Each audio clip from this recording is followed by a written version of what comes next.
Oi, gente, sejam bem-vindos em mais um episódio do podcast Transformação pela Arte. A gente já gravou na Paraíba, já gravamos no Rio de Janeiro e agora a gente está aqui numa terra muito amada do Cariri, exatamente em Juazeiro do Norte. Eu trouxe aqui de pertinho uma pessoa muito querida, que é o Ricardo, um cara que eu já conheço já há mais de uma década, a gente esteve junto já uma formação lá atrás, né? Enfim, trouxe ele aqui para trocar ideia. Ele agora está como aluno também da EPAC, que é a Escola Popular de Audiovisual do Cariri, daqueles alunos que a gente sabe que se destaca, né? Está sempre ali prestando atenção, participando ativamente, trazendo uma visão do mundo bem bacana, um cara que eu admiro muito. Então eu vou apresentar primeiro o Ricardo, né?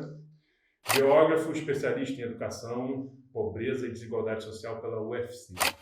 Guia de turismo, possui formação em direção de fotografia pela Fundação Joaquim Nabuco e curso audiovisual cinema instantâneo através da Fábrica de Imagens. Arte educador popular, empreendedor, fotógrafo, produtor audiovisual e cultural, agitador cultural, militante do hip hop, coordenador do Ponto de Cultura, coletivo Ensaio Aberto, cofundador da web rádio difusora Cafundó, compõe a direção do coletivo Camaradas, tem trabalhos de produção, informação e fotografia, videodança e audiovisual, tendo maior relevância um longa documentário Hip Hop Crato, produzido com recursos do Prêmio Hip Hop 2014 da Funarte. É produtor do projeto de videoclipe Da Ponte Pra Cá Tem um Cariri. Produziu 9 documentários e 8 shows audiovisual para o Ponto de Cultura Aldeias, projeto Terreiro Cariri Moacpes. Produziu o documentário Sankofa Gesso do Grupo de Estudos Negrer, em projeto aprovado pelo CERT. Mediou oficina Um DOC do Povo de Cá, do CCBNB do Cariri. Ele é isso tudo e muito mais, né? Cara, primeiramente, Ricardo, muito obrigado aqui por estar presente nessa troca. A gente vai trocar ideias e eu vou dividir com vocês o privilégio que é poder trocar com essa pessoa aí no dia a dia. Ricardo, transformar pela arte. Eu acredito nisso. Você está aqui porque eu acho que você também, de alguma maneira, essa coisa atravessa, né? A sua própria caminhada, assim. E a gente se conheceu lá atrás, lá no Crato, né? Na própria comunidade do gesso, né? Queria que você falasse um pouco de como surgiu esse trabalho, assim, desde quando você se viu dentro desse movimento cultural, desse ativismo e tudo mais. Pronto. Olá, pessoal. Muito obrigado pela atenção, né? Gratidão, Marcelo, pela oportunidade Eu que agradeço. nos projetar nesse momento, nesse podcast. Então, minha história com a arte, ela se começa antes de eu ter acesso à arte em si, né? Eu sou uma pessoa que nasci em Campinas, São Paulo. Meu pai é do Crato e minha mãe de Nova Olinda. Tenho 3 irmãos e todos eles nasceram aqui. E no processo de migração, meus pais foram para São Paulo e eu nasci lá. E aí, com cerca de 10, 11 anos de idade, por volta do ano de 97, eu tive contato, digamos que um primeiro contato mais presencial com a arte, com a fita dos Racionais MCs, né? Que não foi eu que ganhei, sim meu irmão ganhou uma fita dos Racionais, e a partir da escuta daquela fita, né, do que aquele povo estava dizendo, e aquele povo preto estava dizendo, eu comecei a startar algumas coisas na mente, né? Por que que meu amigo Marlenildo tinha videogame e eu não tinha? Por que que a gente ia para casa dele jogar? Porque ele, além de ter o dele, ainda tinha começado a montar uma locadora para dar acesso para a molecada brincar, né? E aí, nesse processo, a gente vai começando a se questionar o porquê das coisas, né? E, de repente, eu nem sabia o que era Ceará, minha família retorna para cá e eu conheço o Cariri. E aí, nesse processo de já conhecer um pouco do que seria o hip hop através de um dos elementos que era o rap, né? Aí começou a instigação pelos outros elementos do hip hop, que seria o break, que seria o DJ, que seria o grafite, o que eu tenho mais proximidade técnica, né? E aí, nesse processo de escola aqui já no Ceará, né, no Crato, comecei a ter contato com alguns amigos de escola, de bairro, e que esses já tinham contato com a cultura hip hop. Aí começou a enveredar mais esse processo de busca ativa, mas ainda não um acesso assim transformador que nem esse que a gente está vivenciando na EPAC e como outros que eu vivenciei no processo minha formação, né? E aí, através desse meu amigo Inácio, que é do Crato, mas também tem uma relação com o hip hop do Pernambuco, né? E ele tinha contato com uma galera do Crato que já dançava break, que era ligada ao hip hop e tal. Só que era uma galera que ainda estava naquele, digamos, naquele mundo, eles ainda estavam tentando se encontrar, e então eles não tinham ainda esse QI de educação popular, que eu gosto muito desse termo trazido por Freire, da educação popular, no sentido de, tipo assim, eu aprendi, eu posso repassar, né? E aí a galera era um grupo fechado e que fazia algumas coisas, mas eu sempre nessa de buscar se aproximar da cultura e indo sempre enveredando, procurando, comprando revista, começando a arriscar nos cadernos, nas carteiras da escola e tal, e indo nesse processo. Quando já no ensino médio, terminando o ensino médio, vou para o cursinho pré-vestibular, que tem um cursinho gratuito na escola que eu estudei, e dentro desse cursinho pré-vestibular tinha uma chamada no portão, de uma chamada para um encontro de juventude. Encontro esse que era o encontro da juventude socialista, e me chamou a atenção, porque tinha a imagem de Che Guevara e tal, que falava de juventude, e eu fui para esse encontro. Nesse encontro... Você tinha quantos anos, mais ou menos? Era 2006, eu acho, 2007, acho de 17, 18, 19 anos, por aí. Quando eu estava nesse processo do cursinho. Aí, isso já com 17, 18 anos, 19, por aí. Fui, tive esse contato com a União da Juventude Socialista, participei de uma reunião, duas, três, aí depois não entrei no vestibular naquele ano, né, 2008, mais ou menos, 2007, 2008. Não entrei no vestibular, aí comecei a trabalhar, mercantil e tudo mais. Aí passei o ano todinho, 2007, 2008, 2009, trabalhando. Quando foi final de 2008, aliás, saí do mercantil e voltei a estudar para tentar mais uma vez vestibular. Foi quando consegui passar já em 2010, né, de várias tentativas, passei no vestibular de Geografia. E né, no mesmo período que eu passei no vestibular de Geografia, em 2010, eu vi uma outra chamada de uma outra reunião, aliás. Essa eu tinha visto o Alexandre Lucas, né, e numa conversa presencial ele me convidou para uma outra reunião, que era uma reunião de apresentação do Coletivo Camarada. Isso era 2010, o Coletivo Camarada tinha sido criado em 2007, né? E aí eu ainda não tinha tido acesso ao Coletivo Camarada. Fui para essa reunião do coletivo, já tinha várias vivências, e a partir daí eu adentrei, no mesmo semestre que eu adentrei na faculdade, eu adentrei no Coletivo Camarada. E sempre com aquela sede de que, tipo assim, o hip hop é arte, é uma cultura, e ela é grande e ela é potente, porque ela fala de mim, ela fala dos meus pares, e esse processo de uma arte que fala, ao mesmo ponto que ela fala para amenizar, mas ela fala para questionar o que está encontrando de errado na sociedade, eu queria fazer parte dessa arte, né? Daí, nesse processo, eu se aproximei do Coletivo Camarada, nessa intenção de chegar próximo do hip hop, que eu ainda não tinha tido um contato mais. E esse movimento de hip hop no Ceará já estava forte naquele momento? Que eu lembro assim, até os anos 90 a gente pensava em hip hop, pensava muito periferia, principalmente de São Paulo, né? Que inclusive é de onde você veio também. Mas hoje a gente vê um movimento de destaque assim, das maiores artistas justamente no Ceará, né? Eu vejo esse movimento muito forte no Ceará. Como é que você vê isso? Como é que foi isso para você? Como é que era esse movimento naquela época e como você está vendo ele agora, crescendo ainda mais? Né? Então, nessa época que eu cheguei aqui foi em 97, né? Aí, tipo, na pesquisa que eu fiz e no documentário que eu produzi, nessa busca ativa eu encontrei que o hip hop daqui do Cariri, do Crato em especial, ele nasce em 92. Ou seja, tem galera viva, por exemplo, um sobrinho da mestre Zulene Galdino, que é dessa turma que veio de 92, ainda hoje está vivo, contando a história e, hora por outra, ainda brinca com a cultura hip hop. Não vive de arte, mas, tipo, sempre que vê uma fagulha, ele já se envolve. Ou seja, existia uma movimentação nesse meu processo de busca ativa.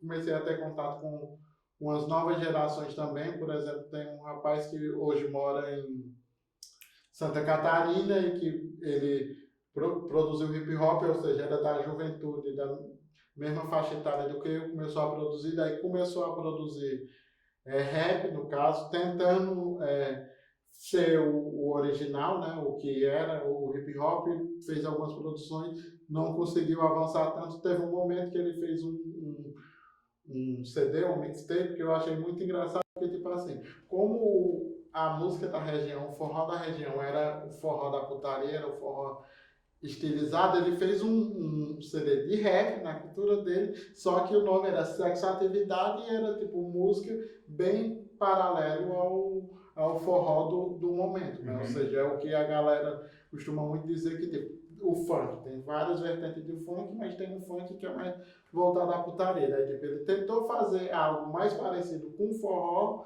para ver se ele conseguia Para espaço ver nos se palcos abrir os da espaços, né? região para ele tocar, né? Daí isso me chamou muita atenção, inclusive mesmo sem ele estar aqui, quando eu produzi o documentário, eu peguei uma música dele que era voltada ao Nordeste, pedi os direitos autorais e coloquei ela como abertura do documentário, porque tipo, a gente produziu o documentário em 2017, né? Finalizou ele em 2017. E foi um momento da efervescência do movimento hip hop aqui no Cariri, né?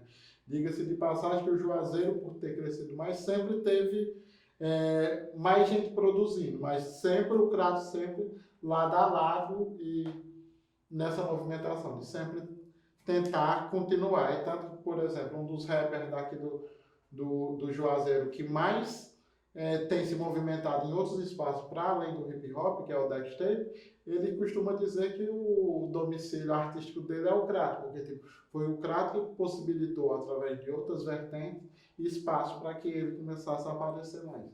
Que bacana, que bacana. Dentro desse seu movimento de vida, assim, você fala sobre o momento que você estava em São Paulo, ainda adolescente, pré-adolescente e volta, né? Mas os seus pais eram daqui, né? Como é que foi isso, você voltar e descobrir essa sua identidade cariri também, né? Que eu vejo isso muito forte em você também, de alguma maneira, né? Então eu queria que você falasse sobre isso. Sim, sim. Então, nessa minha vinda para cá, né, no caso, eu costumo dizer que é um retorno à minha ancestralidade, né, porque por alguma questão da dimensão do universo eu fui nascer lá, mas eu pertenço aqui. Por exemplo, meu irmão mora em São Paulo, mas ele nasceu aqui e eu Fez o caminho inverso, é. não tenho interesse de ir morar. Posso ir várias vezes e voltar, mas o meu interesse é fincar aqui, né? E aí esse processo da busca ativa da vinda para cá foi inclusive esse processo de reconhecimento, né, desse efeito da migração de ida e volta, por que foi, por que voltou e como se fincar aqui e como fazer com que mais pessoas não precisem ir, não que não vá, não que todos nós não podemos ter acesso ao mundo todo, mas que possa retornar aos seus espaços, né?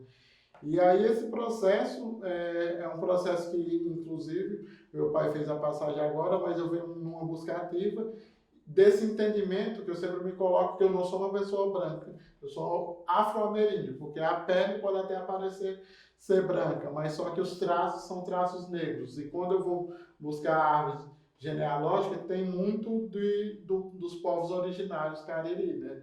Então, essa minha busca ativa de identidade passa por isso. Primeiramente, se entender como pardo, que é o que o IBGE coloca, mas entender que esse pardo é negro, eu sou negro, a pele pode ser clara, mas quando alguém atravessa a rua porque acha que eu sou uma pessoa má, é porque eu sou negro, não é porque eu sou branco. Né? Então, esse processo de vinda para cá me faz me reconectar e começar a entender. Ah, Marlon Nildo é branco, por isso que, por algum motivo, ele teve mais acesso do que eu e a família dele teve condição de comprar um videogame para ele.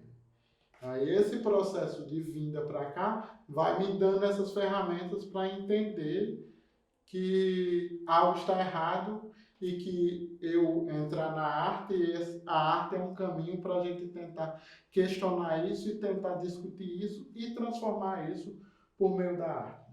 E eu acho legal que, no seu caso, assim, mais do que... Porque o artista, todo artista, ele tem esse mergulho, né, de se conhecer, de buscar isso de alguma maneira dentro da sua própria caminhada, mas você tem muito forte esse lado de passar para o próximo também, esse conteúdo também, né?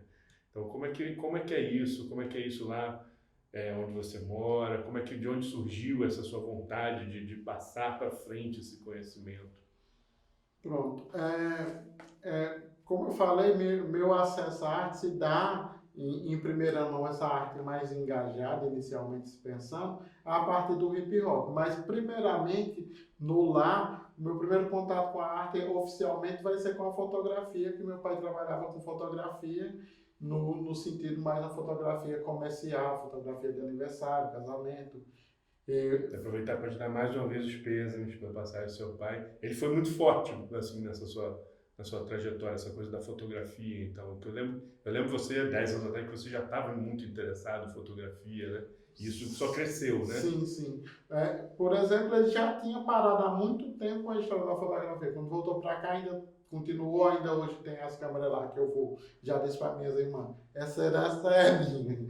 Já por esse processo de reconhecimento e acolhida, mas tipo assim, a semente plantada, a visibilidade de você ver, eita, isso é arte, isso é um caminho. E aí é nisso que nasce o processo educativo, né? Quando eu fui na procura do ensino superior, fui na procura do ensino superior que me possibilitasse entender a sociedade para nela emergir, para nela contribuir num processo de transformação, né? E aí eu caio na geografia, no mesmo tempo caio na arte, caio num coletivo de esquerda e que preza muito por a arte com e para o povo, né? Não é a ideia de eu fazer a arte só para os amigos, é fazer a arte com os amigos, com o povo, com o grande público, e nesse processo a gente aprende muito no coletivo de tipo, tu quer trazer o sol para a Chapada do Araripe, pois então, se tu acha que é possível, faça, a gente está aqui para ajudar. Agora, se tu acha que alguém tem que trazer, então alguma coisa está errada, então não é possível. Mas se tu acha que é possível, vamos lá e faz. E aí, nesse processo é que nasce o educador, né? Porque tipo, você começa a aprimorar as técnicas, né? Tipo, eu me enveredei pela fotografia, na busca ativa pelo hip hop. E daí, através do coletivo Camaradas, eu vou adentrando no hip hop, na produção de artes visuais, stencil, grafite, e nesse processo de, tipo, tu absorve o conhecimento, dado o momento tu já começa a repassar esse conhecimento, né? Isso ali na troca de saberes e fazeres e em momentos mais didáticos, né? Como eu bem falei, né? Fui se formando paralelamente e nesse processo da licenciatura, né? Você vai aprender a ser professor, né? Eu costumo dizer que a galera faz artes visuais aqui e acha que é artista. Para ele ser artista, eles precisam fazer arte. Lá na universidade, eles vão aprender a ser professor de arte, né? E aí, nesse processo, como eu fui fazer geografia, eu fui ser professor, e aí eu costumo mudar o termo para educador, né? Tipo, eu sou educador, aí o saber que eu consegui absorver e passar para frente. E eu vejo também que quanto mais você vive, né, mais profunda vai essa sua caminhada, você começa a perceber que arte, educação e o social então, na verdade, é a mesma coisa, né? Uma mistura ali que elas se entrelaçam de alguma maneira. E eu queria que você falasse assim, sobre as questões de como está a questões de iniciativas públicas, né? De políticas públicas para a cultura, para a educação aqui na região. Você pode até fazer um recorte do Crato, que eu acho que você pode falar até com mais propriedade, né? E eu lembro também, inclusive, vou citar isso, essa questão que eu lembro quando a gente se conheceu, a gente fez uma oficina dentro de uma escola, né? Eu lembro que era uma oficina dentro de uma escola e aí eu fiquei muito impressionado na época, inclusive fiz uma denúncia ao Ministério Público na época, que a gente estava uma escola pública, né, lá no Crato, em que a gente ia no banheiro e as crianças tinham vaso sanitário, mas não tinham lugar para lavar a mão. Ou seja, que educação que você está dando para uma criança que você vai, que tem dentro de uma escola, tem um banheiro que tem um vaso sanitário, mas elas não lavam a mão depois porque não tem a pia, né? Então, assim, a gente ainda vê muito problemas, assim, né? Isso, né, no século XXI, assim, ainda esse tipo de coisa acontecer. Queria que você, aproveitando esse exemplo que eu falo sobre isso, e é uma coisa que eu sempre carreguei, fiquei muito impressionado na época com isso. Mas como é que tá, assim? Eu sei que tem uma luta grande agora, pelo aumento do investimento em cultura no Crato, que é uma região que ela respira cultura, né? Quando a gente ouve falar no Ceará, a gente ouve falar no Cariri, mas o Crato tem essa força, né? De alguma maneira. Mas ainda tem um embate muito grande, né? Entre governantes e vocês que produzem a cultura de fato, né? Inclusive, você inclusive como ponto de cultura, inclusive, né? Sim, sim. Então, no Crato, na região como um todo, né, mas falando mais especificamente do Crato, né, a gente sempre atuou na arte com esse viés de ativismo, de agitação, né, de tipo, não é fazer arte pela arte, nem só querer ter o acesso à arte e pronto, deu certo para mim, tá bom. É a possibilidade de fazer que a arte além, que nem um amigo nosso disse, né? É fazer com que o governo pague para a gente denunciar ele que está faltando uma pia para lavar a mão na escola municipal. Então, a nossa luta é por uma dignidade artística, né? E aí, nesse processo, vem uma luta forte pelo orçamento fixo, que seria a luta pelos 2%, né? Isso em nível municipal, que isso é uma luta nacional, que, diga-se de passagem, que não tem nenhum estado ou município ainda, que tenha uma verba fixa de 2%, mas a ideia é que seja 3% na federação, 2% no estado e, no mínimo, 1,5% nos municípios. Daí, como diz os artistas, 2% não é nada, então a gente pauta o 2%, que é uma continha fechada, né? Mas dentro desse processo de fomento à arte, o Crato, a gente sempre tem lutado, sempre tem brigado por isso, e um dos avanços que tivemos nessa gestão, não diga-se do prefeito, mas a gestão cultural de Amadeu, a gente conseguiu aprovar a Lei Cultura Viva Municipal, né? Ou seja, do Brasil todos, acredito que seja o primeiro, e agora no caso, segundo ou terceiro, que tem o Cultura Viva Municipal. Alguns municípios já estão batalhando por essa lei, né? Que é a lei que foi criada por Gilberto Gil dos pontos de cultura, onde reconhece os fazeres de base comunitária e reconhece enquanto um programa, mas também reconhece enquanto um movimento, né? Não só reunir um grupo de artistas e dizer que ele é um ponto de cultura. O programa Cultura Viva tem essa característica, né? Que é uma coisa de reconhecer de fato movimentos que já existem, né? Não é aquela coisa de, vou criar um projeto que abriu um edital do Ponto de Cultura. O Ponto de Cultura ele veio para reconhecer iniciativas que são de fato reais, né? Que lidam com a identidade cultural do cidadão, né? Assim se inicia, né, todo esse movimento, né? Até se chama que eles chamam de fazer um do-in antropológico, né, dentro das ações que já existem. Sim, sim. E aí a ideia é que essa lei, né, enquanto um braço do Estado, seja para incentivar e fomentar, né, mas também seja para reconhecer e potencializar no sentido de, tipo, já existe, já está organizado, como é que o Estado pode amparar, que é o que eu vou citar, por exemplo, Wanda Cariri, que é uma das lideranças do povo cariri em retomada, fala, a gente passa o ano todo em produzindo, e se tivesse uma verba nem que fosse mínima X para produzir, porque a gente já passa o ano todo em produzindo, já faz de qualquer maneira, né? De um jeito ou de outro produz. E se tivesse um amparo, daí,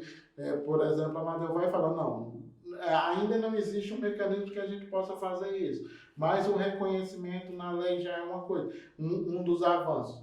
No Crato, a gente tem 31 pontos de cultura certificados pelo município e 6 pelo Estado.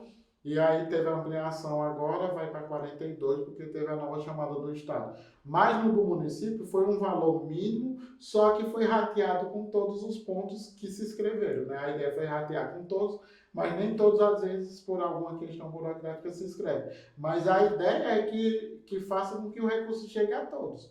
A ideia é brigar por muito, mas se for pouco, que se divida um pouco com todos, para que tenha um amparo financeiro para, por exemplo, para o menino da batalha de rima, que faz a batalha de 15 em 15 dias, tenha pelo menos o dinheiro de pagar o transporte do som. Sim, sim.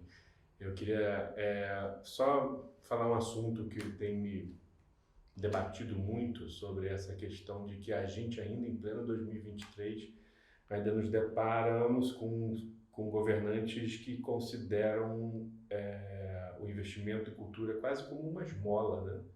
A gente ainda vive isso, ainda tem muito isso.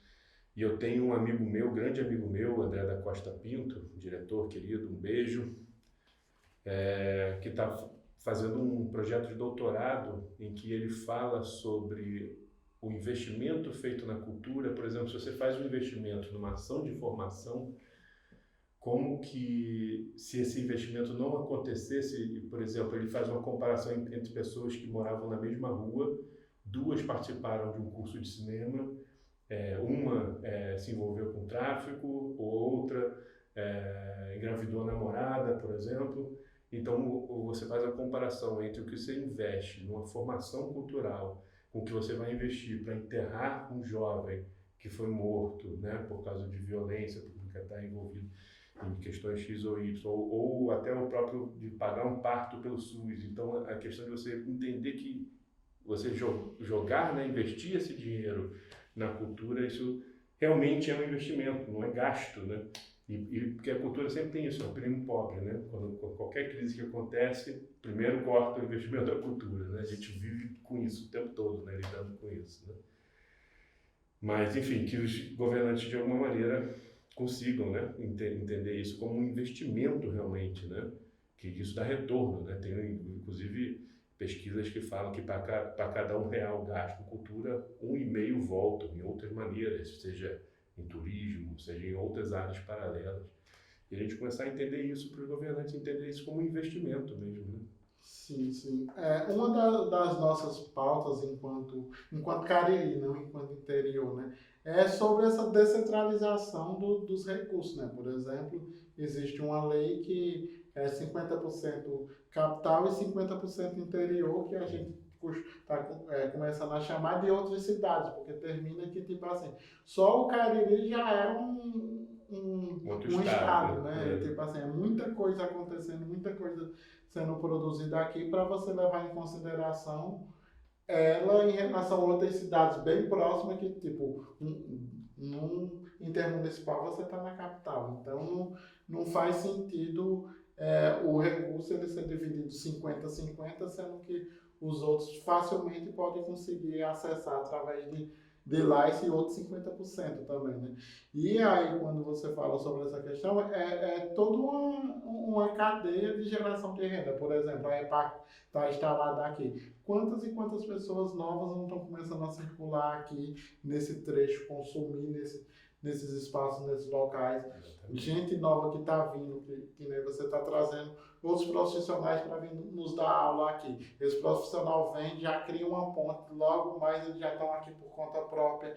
Então, é um fluxo de vai e volta, não é? Ou seja, não está sendo um investimento perdido, é um investimento que tem retorno. E quando se fala em investir em cultura, e investir localmente, como tivemos esse exemplo da pandemia, né, da Lei Aldir Blanc, vários e vários municípios que nunca tiveram R$1 para a cultura tiveram acesso à cultura. Esse dinheiro fica no município, circula no município. Um pequeno comércio que vai vender alguma coisa que não estava lá intocada, ou seja, vai vender mais do que o que venderia no mês. Termina fazendo com que a economia gire, né? Um amigo nosso que é do marketing, Diego, numa das nossas conferências sobre os 2%, ele falou sobre a relação, o que a gente movimenta em cultura nacionalmente é o mesmo que se é movimentado com a indústria automobilística. Então, ou seja, se no espaço capitalista todo mundo quer ter um carro, então todo mundo deveria querer cultura porque está movimentando ao mesmo tanto. Verdade, verdade. Só para terminar, então, cara, eu queria que você falasse qual o seu maior sonho em termos de transformação pela arte, lá na sua área, lá na comunidade e tudo mais. Então, o sonho é poder que eu e várias tantas outras pessoas como eu possam viver de arte, né? Possam gerar renda através da arte e que não seja mendigando, que seja de fato um reconhecimento, né? Por exemplo, a gente tem agora o Centro Cultural do Cariri instalado no Crato, mas inicialmente você vê uma governança de cima para baixo, institucionalizada, política partidária, que vai colocando os grandes cargos pessoas de fora. Não é falando que tem que ser eu, que tem que ser o Edmilson, que tem que ser Jéssica Carille que está lá. É falar que tipo, tem muita gente aqui que poderia estar gerindo lá. Se é um equipamento para fomentar a região, começa a reconhecer na base. Como o Mano Brown falou, né? É preciso reconhecer a base para que a estrutura se transforme. Não que não seja um orgulho para nós estar aqui aprendendo cada vez mais, querendo ir para a África com o Marcelo. Mas ou seja, Edmilson esteja aqui trabalhando com o Marcelo, porque Marcelo está aqui. É essa transformação, é poder que a galera faça com que circule grana aqui para a cultura, porque mais e mais pessoas possam se ver no Marcelo, possam se ver na Valéria, possam se ver em tantos e tantos outros artistas que já conseguem viver de arte. Muito bem. Meu amigo, toda a minha admiração, obrigado. Arrasou como sempre, você é o cara. Gratidão. Falei pra vocês que vocês iam conhecer um cara foda. Ricardo Alves. Salve, é nóis, galera. Até o próximo.